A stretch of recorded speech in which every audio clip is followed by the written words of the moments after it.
নমস্কার, আপনারা দেখছেন নিউজ মুখ্য বার্তা।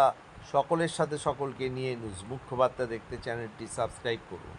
আন্তর্জাতিক জলঙ্গি সাহিত্য পত্রিকা ও সহযোদ্ধা মঞ্চের মাসিক সাহিত্য সভা অনুষ্ঠিত হলো 2রা মে শুক্রবার সন্ধ্যায় 5টা থেকে অনুষ্ঠান শুরু হয়, চলে রাত্রি 8টা পর্যন্ত। তারপর সমবেত দেশাত্মবোধক সঙ্গীতের মাধ্যমে অনুষ্ঠান শেষ হয়। অনুষ্ঠানের শুরুতে শ্রীমতী চিন্ময়ী বিশ্বাস সঙ্গীত পরিবেশন করেন। তারপর স্বরচিত কবিতা পাঠ করার জন্য কবি সুদীপা সাহাকে আহ্বান করেন। এরপরে আসেন বসন্ত পাল। তিনি কবিতা ও আলোচনার মাধ্যমে সভাকে সমৃদ্ধ করেন। পরবর্তী সাহিত্যিক কাশীনাথ দাস চাকলাদা, তিনি সত্যজিৎ রায়ের ওপর বক্তব্য রাখেন।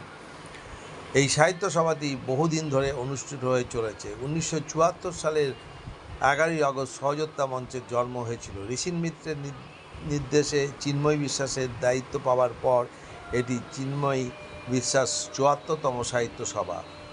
2019 সালের নভেম্বরে ঋষিন মিত্র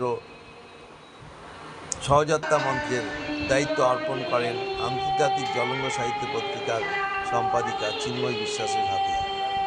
তিনি দীর্ঘ 13 বছর আন্তর্জাতিক জলঙ্গি উৎসবে নিজে মনোনীত অতিথি হিসাবে উপস্থিত করেন চিন্ময়ী বিশ্বাসের সাংগঠনিক ক্ষমতা জন্য।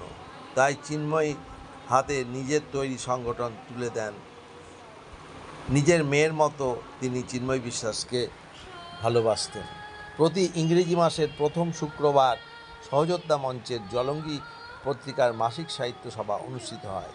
এবারে সাহিত্য সভা অনুষ্ঠিত হলো 2রা মে। কাশীনাথ দাস চাকলাদার কবিতা পাঠে করেন এবং প্রসেনজিৎ ভৌমিক কবিতা পাঠ করেন। অতঃপর পার্থসারথী সরকার, রাধেশ্যাম সর্দার, রতন কুমার রায়, মহুল মৈত্র, প্রফেসর পরিমল ঘোষ সহ 27 জন এবারে কবিতা পাঠ করেন।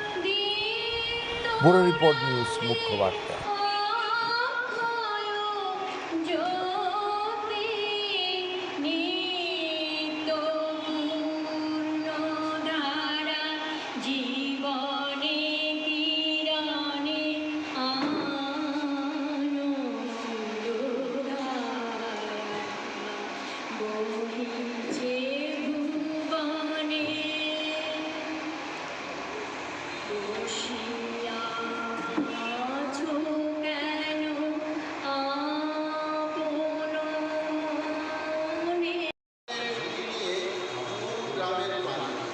পরিবারের অন্ন তুলে দেওয়ার জন্য যে বাষ্প